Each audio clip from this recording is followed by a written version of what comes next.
And the father tells the mother, wait for the rain, wait for the rain.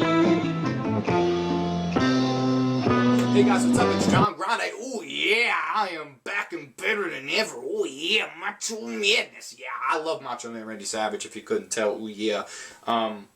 Yeah, but put it to you this way.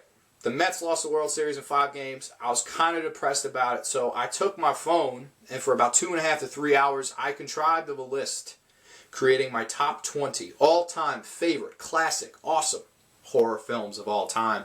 And I figured, why not start a YouTube series of it? Why don't I make, instead of just one long video, why don't I make one video per movie that I love so much, since it is in the top 20, and talk about each one and specifically why I love it. Granted, there are some movies on this list that I've already reviewed. You can go, they're older. Granted, I'd rather you watch this one. And, this was really tough for me, actually. It did take me 2.5, 3 hours, which is longer than I spent on my homework. Don't tell anybody that, though. It's weird because I had no problem. Number 1 and number 2 were easy for me. That's always been number 1 and number 2. But from fucking 3 to 20, I didn't know how to rank these. Like, this was really difficult for me, and it could change anytime. The way I sleep, the way I think about a movie, the mood. It's hard to really rate these. But this is how I was feeling at that time, so I'm gonna keep them in this order. The one today, it's weird because now my mood today, I feel like the one I'm reviewing should be higher. But this is how I originally drew it up, so I'm going to stick to it. I'm not going to change anything. I'm going to review the 1972 directorial debut of a man by the name of Wes Craven, the late Wes Craven. It is The Last House on the Left. This movie is the grindhouse movie. It's the gritty movie. It's the drive-in movie. I don't think there's any movie that came before it that was anything like it or close to it in sense of brutality and how it could change the genre of horror itself.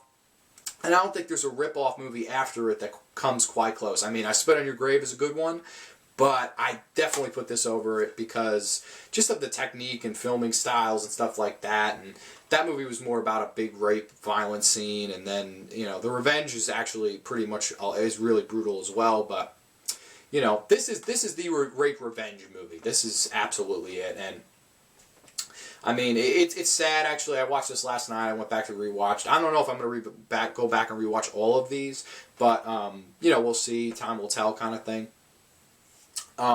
But this movie, it was kind of sad for me to say, like, this was his first movie, and, like, Wes Craven died only a month or so ago, and I just thought that was really, I was like, man, like, he was changing the genre at such a young age, and now it's, like, sad to see him go, and, he's gone.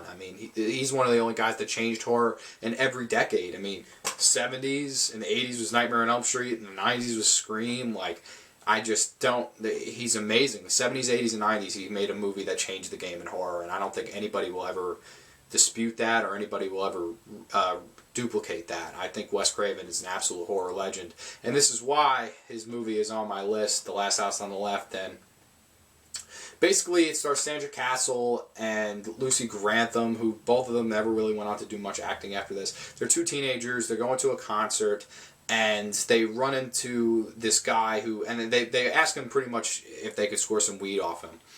And he's kind of hesitant. He says no at first, and then he says, you know what, no, you come into my house. So he comes in, they go into the house, and you have David Hess Krug played by David Hess, and Sadie played by Jeremy Rain, and Weasel played by Fred Lincoln, and they close the door behind them, lock the door, and Lucy Grantham, you just see her face and her eyes. She's great like acting scene, and she just goes, oh shit, and she turns around, and they're just like, and they just fuck with them so bad, man. It builds a level of tension to a key, man. I love it, and they're just fucking with them, and they're just like, oh, how are you? What were you doing tonight? And it's not even that.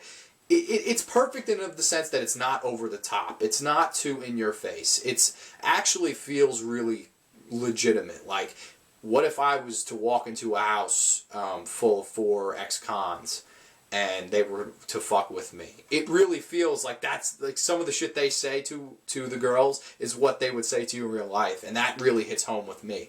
And it's just one of those creepy ass things, man. They just really fucking toy with them.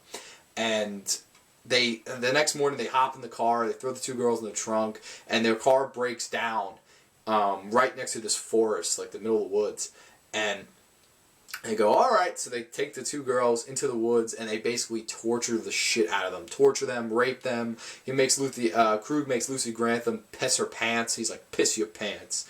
And the other three just start hysterically laughing. They're like, piss your pants, man. It's like, what the fuck? Like, you don't even understand, like, how fucked up people are. And it's so realistic. It's like, yeah, that's what a sick fucker would want. He'd want this girl to piss her pants. He wouldn't want, oh, show me your tits, or, you know, like a normal horror movie nowadays would do, and just completely just make it a sexually based thing. Which, granted, this does do that too, but it's just like, just piss your pants. Like, I just love that scene. He's like, that's what I want you to do, because I'm crazy motherfucker. I'm crazy man Krug. And she does, and then she tries to escape, and they get her.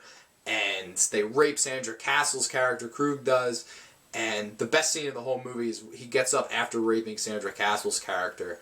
And there's this beautiful music playing in the background, which I think all the music was done by David Hess. And if this song was, man, this song was beautiful, man. Like, it actually does not belong in such a violent, awful scene like that, but it just hits. I don't know, it just works. Like, everything in this movie works. Like, it's amazing that it was, you know, Wes Craven's first movie, and, you know, people say that it's choppy and it's all over the place, and you could tell it was a bunch of him and his friends just going out shooting shit in the woods, but I totally disagree. I think Wes Craven, I mean, granted, he wasn't a film technician at this time. He still did a fucking great job, and I don't think anybody deny that.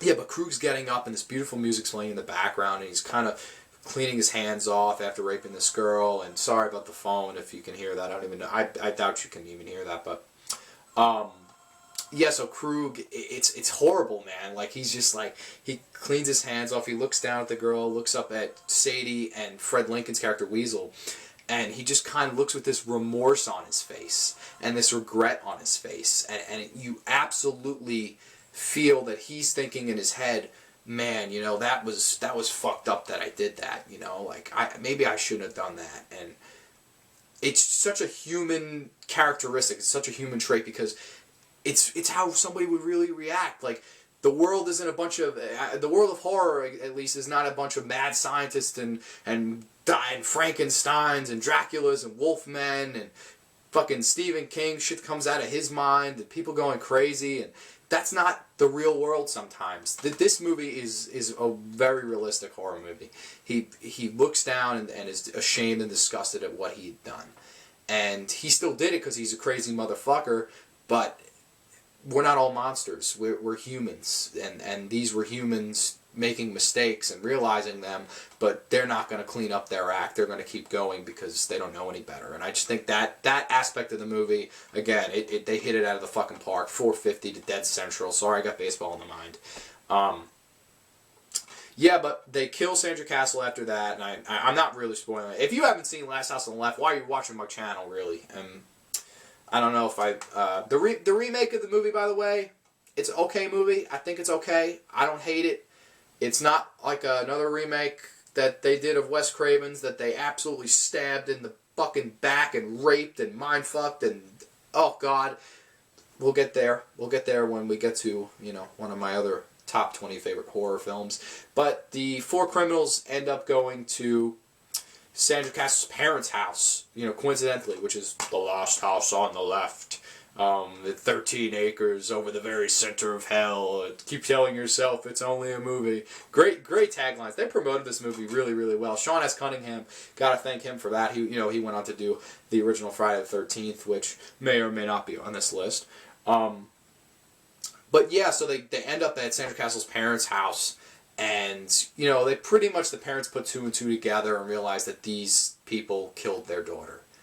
And, like, it's one of those questions you have to ask yourself, what would you do if you figured out that these four fucking complete strangers that broke down on the side of your road killed your daughter and her friend, what would you do? Would you take matters into your own hands? Would you call the police?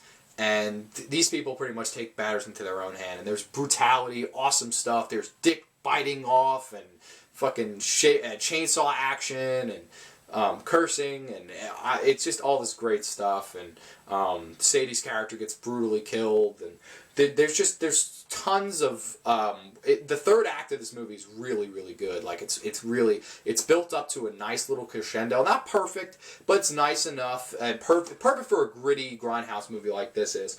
And man, I always loved that that ending to this movie, man. It's just crazy.